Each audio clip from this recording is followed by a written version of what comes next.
Hello everyone, welcome back to my channel. आज इस video में हम आईपीसी में डिफाइन फोर्स, क्रिमिनल फोर्स और असॉल्ट पर डिस्कस करेंगे। इन तीनों टर्म में से सबसे ज़्यादा इम्पॉर्टेंट जो है वो असॉल्ट है, लेकिन असॉल्ट को समझने से पहले हमें क्रिमिनल फोर्स को समझना होगा और क्रिमिनल फोर्स को समझने से पहले हमें फोर्स को समझना होगा। तो अब हम देखते हैं कि फोर्स क्या होता है। तो सेक्शन 349 ऑफ आईपीसी जो है ना, वो डिफाइन करता है फोर्स को। फोर्स का सिंपल सा मीनिंग यही होता है, किसी भी चीज को पुल या पुश करना, जिसको हम ऐसे भी कह सकते हैं कि बल का प्रयोग करना। तो इसमें डिफाइन है कि a person is said to use force if cause. तो यहाँ पे तीन तरीके से जो है हम फोर्स का यूज कर सकते हैं। पहला, मोशन, चेंज ऑफ मोशन और सिजेशन ऑफ मोशन। ये तीनों चीज हम किसके अगेंस्ट करेंगे? किसी सामने वाले पर्सन के अगेंस्ट करेंगे। मतलब एक पर्सन जो है किसी दूसरे पर्सन के अगेंस्ट क्या कर रहा है? मोशन कर रहा है, चेंज ऑफ मोशन कर रहा है और सिजेशन ऑफ मोशन कर रहा है। सेकंड कह रहा है to any substance, motion, change in motion और सिजेशन ऑफ मोशन। मतलब किसी एक ऐसे सब्सटेंस के अंदर मोशन कर रहा है, चेंज इन मोशन कर रहा है और सिजेशन ऑफ मोशन कर रहा है। फिर क्या बोलता है ये? Bring substance into contact with. उस सब्सटेंस को जो है कांटेक्ट में लेके आ रहा है किसके? Part of others body. Second, which is wearing और carrying. Third, which affects sense of feeling. अभी तक हमने देखा कि कैसे एक पर्सन जो है वो फोर्स करता हुआ माना जाता है। अब हम देखते हैं कि वो पर्सन जो है इस फोर्स को किन वेज में कॉज कर सकता है। पहला है वो खुद की बॉडीली पावर से कर सकता है। सेकंड जो है किसी भी सब्सटेंस को डिस्पोज करके कर सकता है। थर्ड जो है किसी भी एनिमल को इंड्यूस करके कर सकता है। अब इस पूरे टॉपिक को हम एग्जाम्पल्स के थ्रू समझते हैं। सबसे पहले हम मोशन का एग्जाम्पल लेते हैं। इसमें एक बहुत ही सिंपल सा एग्जांपल है। बी जो होता है वो बोट के अंदर बैठा हुआ होता है, एक नाव में बैठा हुआ होता है। ए आता है और उसकी नाव का बक्कल जो होता है उसको खोल देता है, जिससे कि उसकी नाव जो है पानी के अंदर चलने लग जाती है। तो यहाँ पे ए ने जो है बी के ऊपर मोशन क्रिएट किया। अब सेकंड देखते हैं हम, चेंज ऑफ मोशन। यहाँ पे बी जो होता है वो बग्गी में बैठ के जा रहा होता है कहीं पे। ए आता है और उसके घोड़े को जोर से चाबुक मारता है, जिससे कि उसके घोड़े की स्पीड जो होती है वो बहुत तेज हो जाती है। तो यहाँ पे ए ने क्या किया? बी के मोशन को चेंज किया। कैसे चेंज किया? उसके घोड़े को चाबुक मार के, ताकि उसके घोड़े की स्पीड तेज हो जाए। अब फिर हम देखते हैं सिजेशन ऑफ मोशन पे। सिजेशन ऑफ मोशन पे अगर हम देखें तो जैसे कि बी जो था वो किसी पालकी में बैठ के जा रहा था। ए आता है और उसकी पालकी को रोक देता है। तो यहाँ पे जैसे ही ए ने उसकी पालकी को रोका तो उसका क्या हो गया? सिजेशन ऑफ मोशन हो गया। सेकंड हम देखते हैं टू एनी सब्सटेंस। का मतलब किसी सब्सटेंस के through motion, change in motion और सिजेशन ऑफ मोशन करना किसी सामने वाले पर्सन पे। इसका एग्जाम्पल से हम इसको समझते हैं। जैसे कि ए जो था वो क्या करता है, एक कीचड़ होता है, उस कीचड़ में है ना पत्थर फेंकता है, और वो इस इंटेंशन से पत्थर फेंकता है कि ये कीचड़ उछल के बी के ऊपर लगे। तो यहाँ पे उसने क्या किया? किसी सब्सटेंस के अंदर मोशन क्रिएट किया, ताकि वो क्या हो? किसी दूसरे पर्सन को अफेक्ट करे।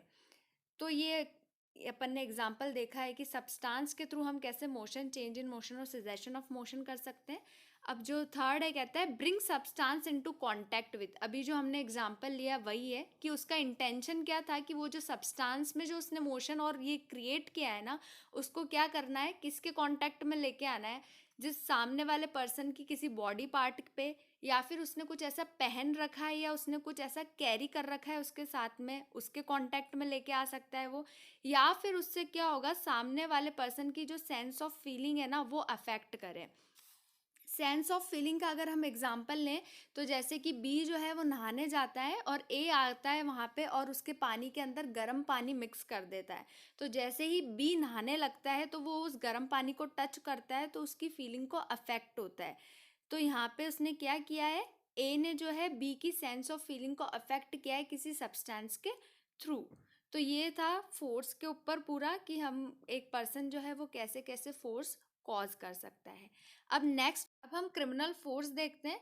तो सेक्शन 350 ऑफ आईपीसी जो है वो डिफाइन करता है क्रिमिनल फोर्स को। क्या कहता है ये? Whoever intentionally uses force.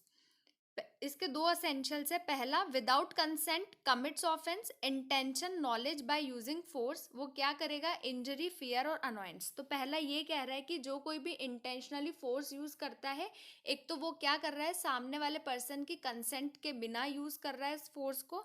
Second क्या कर रहा है कि जो पर्सन फोर्स यूज कर रहा है उसका इंटेंशन और नॉलेज ये है कि ऐसा फोर्स यूज करके मैं सामने वाले पर्सन को क्या करूंगा?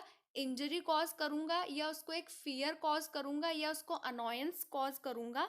तो यहाँ पे अगर वो ये दोनों चीजें कर देता है तो क्रिमिनल फोर्स माना जाएगा। तो क्रिमिनल फोर्स का सिंपल सा मीनिंग यही है, फोर्स प्लस इंटेंशन और knowledge to commit fear, injury और annoyance, plus without the consent of that person. मतलब जिस पर्सन के अगेंस्ट वो फोर्स यूज कर रहा है उसके कंसेंट के बिना होना चाहिए। तो क्रिमिनल फोर्स सिंपल सा है, इसमें ज़्यादा कुछ इतना डीप जाने जितना है नहीं। बस इसके अंदर यही है कि उस पर्सन का इंटेंशन और नॉलेज होना चाहिए कि वो फोर्स क्यों यूज़ कर रहा है, जो अपन ने तीन चीज़ें अभी पढ़ी कि इंजरी, फियर और अनोयंस के लिए कर रहा है, और वो बिना उस पर्सन की कंसेंट के कर रहा है, तो हम उसको क्रिमिनल फोर्स मानेंगे। अब हम देखते हैं असॉल्ट, जो सेक्शन 351 ऑफ आईपीसी जो है वो असॉल्ट की बात करता है, जिसको हम हिंदी में कहते हैं हमला, हमला करना। इसके तीन असेंशियल्स है। पहला, whoever makes any gesture or preparation. Second, intention, knowledge that such gesture preparation appear in that. Third, ऐसा gesture और preparation होना चाहिए जिससे सामने वाले पर्सन को क्या लगे कि मेरे ऊपर क्रिमिनल फोर्स का यूज होने वाला है। तो पहली चीज क्या है कि कोई भी एक ऐसा इंसान जो कोई ऐसे जेस्चर और प्रिपरेशन करता है। असॉल्ट के अंदर सबसे ज्यादा इंपॉर्टेंट है जेस्चर और प्रिपरेशन करना। अगर हम इसका एग्जाम्पल लें, जैसे ए और बी है, उन दोनों के अंदर लड़ाई होती है। वो दोनों एक दूसरे को लड़ाई लड़ाई में बहुत सारी बातें बोल रहे हैं, ठीक है, बातें बोल रहे हैं तब तक तो ठीक है। लेकिन अगर क्या ए जो है वो क्या करता है, उसके पास में एक लकड़ी पड़ी होती है और उस लकड़ी को उठा लेता है और उसके सामने से चार्ज करके दिखाता है कि मैं तुझे इस लकड़ी से मारूंगा। तो यहाँ पे उसने क्या किया है? जेस्चर किया है और प्रिपरेशन की है। तो इसको हम जो है वो क्या बोलेंगे? असॉल्ट बोलेंगे। लेकिन अगर ए और बी की लड़ाई के वक्त ए सिर्फ उसको ऐसे ही बोल रहा है मैं तुझे लकड़ी से मार दूंगा, मैं तुझे लकड़ी से मार दूंगा, बिना लकड़ी उठाए, बिना कोई प्रिपरेशन किए, तो यहाँ पे उसको असॉल्ट नहीं माना जाएगा। तो असॉल्ट के अंदर सबसे ज़्यादा इंपॉर्टेंट है कि आप जो वर्ड्स बोल रहे हैं उसके साथ में जेस्चर और प्रिपरेशन होनी चाहिए। जैसे कि मान लो मैं बोलती हूँ किसी को कि मैं तुझे मुक्के से मार दूंगी, तो यहाँ पे मैं उसको वो मुक्का भी दिखाऊंगी ना, तब उसको असॉल्ट माना जाएगा। सिर्फ मैं उसे बोल रही हूँ कि मैं मुक्के से मार दूंगी पर मैं उसको मुक्का नहीं दिखा रही हूँ, तो इसको असॉल्ट नहीं माना जाएगा। असॉल्ट के अंदर सबसे ज़्यादा इंपॉर्टेंट क्या है? जेस्चर और प्रिपरेशन करना। और ये जेस्चर्स और प्रिपरेशन ऐसे इंटेंशन और नॉलेज के साथ होने चाहिए कि जिससे सामने वाले पर्सन को ये बिलीव हो जाए कि मेरे ऊपर जो है क्रिमिनल फोर्स का यूज़ होने वाला है। तो हम इसको असॉल्ट का ऑफेंस मानते हैं। और इसका एक्सप्लेनेशन यही कहता है कि सिर्फ वर्ड्स बोलने से असॉल्ट नहीं होता है, उसके साथ में हमें एक्शंस का भी यूज़ करना होगा। तो दैट्स इट। अगर आपको वीडियो हेल्पफुल लगा हो तो please like and subscribe to my channel. Thank you.